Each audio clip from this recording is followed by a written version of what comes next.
Matthew chapter 26. When Jesus had finished all these words, he said to his disciples, "You know that after 2 days the Passover is coming, and the Son of Man is to be handed over for crucifixion." Then the chief priests and the elders of the people were gathered together in the court of the high priest named Caiaphas, and they plotted together to seize Jesus by stealth and kill him. But they were saying, "Not during the festival, otherwise a riot may occur among the people." Now when Jesus was in Bethany, at the home of Simon the leper, a woman came to him with an alabaster vial of very costly perfume, and she poured it on his head as he reclined at the table. But the disciples were indignant when they saw this and said, "Why this waste? For this perfume might have been sold for a high price and the money given to the poor." But Jesus, aware of this, said to them, "Why do you bother the woman? For she has done a good deed to me. For you always have the poor with you, but you do not always have me. For when she poured this perfume on my body, she did it to prepare me for burial. Truly, I say to you, wherever this gospel is preached in the whole world, what this woman has done will also be spoken of in memory of her." Then one of the 12, named Judas Iscariot, went to the chief priests and said, "What are you willing to give me to betray him to you?" And they weighed out 30 pieces of silver to him. From then on, he began looking for a good opportunity to betray Jesus. Now on the first day of unleavened bread, the disciples came to Jesus and asked, "Where do you want us to prepare for you to eat the Passover?" And he said, "Go into the city to a certain man and say to him, 'The teacher says, my time is near. I am to keep the Passover at your house with my disciples.'" The disciples did as Jesus had directed them, and they prepared the Passover. Now when evening came, Jesus was reclining at the table with the 12 disciples. As they were eating, he said, "Truly, I say to you that one of you will betray me." Being deeply grieved, they each one began to say to him, "Surely not I, Lord." And he answered, "He who dipped his hand with me in the bowl is the one who will betray me. The Son of Man is to go, just as it is written of him. But woe to that man by whom the Son of Man is betrayed. It would have been good for that man if he had not been born." And Judas, who was betraying him, said, "Surely it is not I, Rabbi." Jesus said to him, "You have said it yourself." While they were eating, Jesus took some of the bread, and after a blessing, he broke it and gave it to the disciples and said, "Take, eat. This is my body." And when he had taken a cup and given thanks, he gave it to them, saying, "Drink from it, all of you, for this is my blood of the covenant, which is poured out for many for forgiveness of sins. But I say to you, I will not drink of this fruit of the vine from now on until that day when I drink it new with you in my Father's kingdom." After singing a hymn, they went out to the Mount of Olives. Then Jesus said to them, "You will all fall away because of me this night, for it is written, I will strike down the shepherd, and the sheep of the flock shall be scattered. But after I have been raised, I will go ahead of you to Galilee." But Peter said to him, "Even though all may fall away because of you, I will never fall away." Jesus said to him, "Truly, I say to you that this very night, before a rooster crows, you will deny me 3 times. Peter said to him, "Even if I have to die with you, I will not deny you." All the disciples said the same thing too. Then Jesus came with them to a place called Gethsemane, and said to his disciples, "Sit here while I go over there and pray." And he took with them Peter and the 2 sons of Zebedee, and began to be grieved and distressed. Then he said to them, "My soul is deeply grieved to the point of death. Remain here and keep watch with me." And he went a little beyond them, and fell on his face and prayed, saying, "My Father, if it is possible, let this cup pass from me, yet not as I will, but as you will." And he came to the disciples and found them sleeping, and said to Peter, "So you men could not keep watch with me for 1 hour? Keep watching and praying that you may not enter into temptation. The spirit is willing, but the flesh is weak." He went away again a second time and prayed, saying, "My Father, if this cannot pass away unless I drink it, your will be done." Again he came and found them sleeping, for their eyes were heavy. And he left them again and went away and prayed a third time, saying the same thing once more. Then he came to the disciples and said to them, "Are you still sleeping and resting? Behold, the hour is at hand, and the Son of Man is being betrayed into the hands of sinners. Get up, let us be going. Behold, the one who betrays me is at hand." While he was still speaking, behold, Judas, one of the 12, came up, accompanied by a large crowd with swords and clubs, who came from the chief priests and elders of the people. Now he who was betraying him gave them a sign, saying, "Whomever I kiss, he is the one. Seize him." Immediately Judas went to Jesus and said, "Hail, Rabbi," and kissed him. And Jesus said to him, "Friend, do what you have come for." Then they came and laid hands on Jesus and seized him. And behold, one of those who were with Jesus reached and drew out a sword and struck the slave of the high priest and cut off his ear. Then Jesus said to him, "Put your sword back into its place, for all those who take up the sword shall perish by the sword. Or do you think that I cannot appeal to my Father, and he will at once put at my disposal more than 12 legions of angels? How then will the scriptures be fulfilled which say that it must happen this way?" At that time Jesus said to the crowds, "Have you come out with swords and clubs to arrest me, as you would against a robber? Every day I used to sit in the temple teaching, and you did not seize me. But all this has taken place to fulfill the scriptures of the prophets." Then all the disciples left him and fled. Those who had seized Jesus led him away to Caiaphas the high priest, where the scribes and the elders were gathered together. But Peter was following him at a distance as far as the courtyard of the high priest, and entered in and sat down with the officers to see the outcome. Now the chief priests and the whole council kept trying to obtain false testimony against Jesus, so that they might put him to death. They did not find any, even though many false witnesses came forward. But later on 2 came forward and said, "This man stated, 'I am able to destroy the temple of God and rebuild it in 3 days.'" The high priest stood up and said to him, "Do you not answer? What is it that these men are testifying against you?" But Jesus kept silent, and the high priest said to him, "I adjure you by the living God, that you tell us whether you are the Christ, the Son of God." Jesus said to him, "You have said it yourself. Nevertheless, I tell you, hereafter you will see the Son of Man sitting at the right hand of power and coming on the clouds of heaven." Then the high priest tore his robes and said, "He is blasphemed.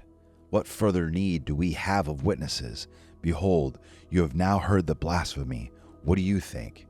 They answered, "He deserves death." Then they spat in his face and beat him with their fists, and others slapped him and said, "Prophesy to us, you Christ. Who is the one who hit you?" Now Peter was sitting outside in the courtyard, and a servant girl came to him and said, "You too were with Jesus the Galilean." But he denied it before them all, saying, "I do not know what you are talking about." When he had gone out to the gateway, another servant girl saw him and said to those who were there, "This man was with Jesus of Nazareth." And again he denied it with an oath, "I do not know the man." A little later the bystanders came up and said to Peter, "Surely you too are one of them, for even the way you talk gives you away." Then he began to curse and swear, "I do not know the man." And immediately a rooster crowed. And Peter remembered the word which Jesus had said, "Before a rooster crows, you will deny me 3 times." And he went out and wept bitterly. Mark chapter 14. Now the Passover and unleavened bread were 2 days away, and the chief priests and the scribes were seeking how to seize him by stealth and kill him. For they were saying, "Not during the festival, otherwise there might be a riot of the people."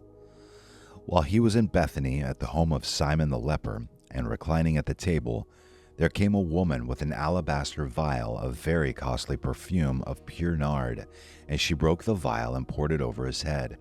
But some were indignantly remarking to one another, "Why has this perfume been wasted? For this perfume might have been sold for over 300 denarii, and the money given to the poor." And they were scolding her. But Jesus said, "Let her alone. Why do you bother her? She has done a good deed to me. For you always have the poor with you, and whenever you wish, you can do good to them. But you do not always have me. She has done what she could. She has anointed my body beforehand for the burial. Truly I say to you, wherever the gospel is preached in the whole world, what this woman has done will also be spoken of in memory of her." Then Judas Iscariot, who was one of the 12, went off to the chief priests in order to betray him to them. They were glad when they heard this and promised to give him money, and he began seeking how to betray him at an opportune time. On the first day of unleavened bread, when the Passover lamb was being sacrificed, his disciples said to him, "Where do you want us to go and prepare for you to eat the Passover?"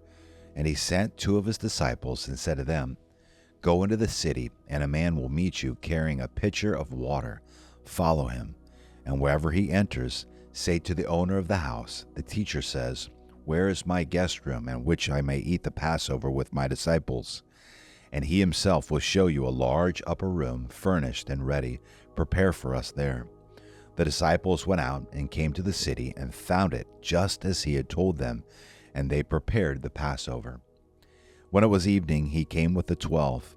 As they were reclining at the table and eating, Jesus said, "Truly I say to you, that one of you will betray me, one who is eating with me." They began to be grieved and say to him one by one, "Surely not I." And he said to them, "It is one of the 12, one who dips with me in the bowl. For the Son of Man is to go just as is written of him. But woe to that man by whom the Son of Man is betrayed. It would have been good for that man if he had not been born." While they were eating, he took some bread, and after a blessing, he broke it and gave it to them and said, "Take it, this is my body." And when he had taken a cup and given thanks, he gave it to them, and they all drank from it. And he said to them, "This is my blood of the covenant, which is poured out for many. Truly I say to you, I will never again drink of the fruit of the vine until that day when I drink it new in the kingdom of God." After singing a hymn, they went out to the Mount of Olives. And Jesus said to them, "You will all fall away, because it is written, I will strike down the shepherd, and the sheep shall be scattered. But after I have been raised, I will go ahead of you to Galilee." But Peter said to him, "Even though all may fall away, yet I will not." And Jesus said to him, "Truly I say to you, that this very night, before a rooster crows twice, you yourself will deny me 3 times. But Peter kept saying insistently, "Even if I have to die with you, I will not deny you." And they were all saying the same thing also. They came to a place called Gethsemane, and he said to his disciples, "Sit here until I have prayed." And he took with him Peter and James and John, and began to be very distressed and troubled. And he said to them, "My soul is deeply grieved to the point of death. Remain here and keep watch." And he went a little beyond them, and fell to the ground, and began to pray, that if it were possible, that the hour might pass him by. And he was saying, "Abba, Father, all things are possible for you. Remove this cup from me, yet not what I will, but what you will." And he came and found them sleeping, and said to Peter, "Simon, are you asleep? Could you not keep watch for 1 hour? Keep watching and praying, that you may not come into temptation. The spirit is willing, but the flesh is weak." Again he went away and prayed, saying the same words. And again he came and found them sleeping, for their eyes were very heavy, and they did not know what to answer him. And he came the 3rd time and said to them, "Are you still sleeping and resting? It is enough. The hour is come. Behold, the Son of Man is being betrayed into the hands of sinners. Get up, let us be going. Behold, the one who betrays me is at hand." Immediately while he was still speaking, Judas, one of the 12, came up, accompanied by a crowd with swords and clubs, who were from the chief priests and the scribes and the elders. Now he who was betraying him had given them a signal, saying, "Whomever I kiss, he is the one. Seize him and lead him away under guard." After coming, Judas immediately went to him, saying, "Rabbi," and kissed him.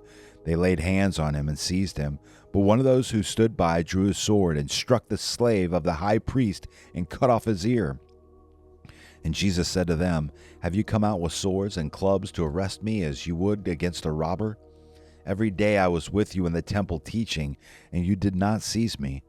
But this has taken place to fulfill the Scriptures." And they all left him and fled. A young man was following him, wearing nothing but a linen sheet over his naked body, and they seized him. But he pulled free of the linen sheet and escaped naked. They led Jesus away to the high priest, and all the chief priests and the elders and the scribes gathered together. Peter had followed him at a distance, right into the courtyard of the high priest, and he was sitting with the officers and warming himself at the fire. Now the chief priests and the whole council kept trying to obtain testimony against Jesus to put him to death, and they were not finding any. For many were giving false testimony against him, but their testimony was not consistent. Some stood up and began to give false testimony against him, saying, "We heard him say, 'I will destroy this temple made with hands, and in 3 days I will build another made without hands.' Not even in this respect was their testimony consistent.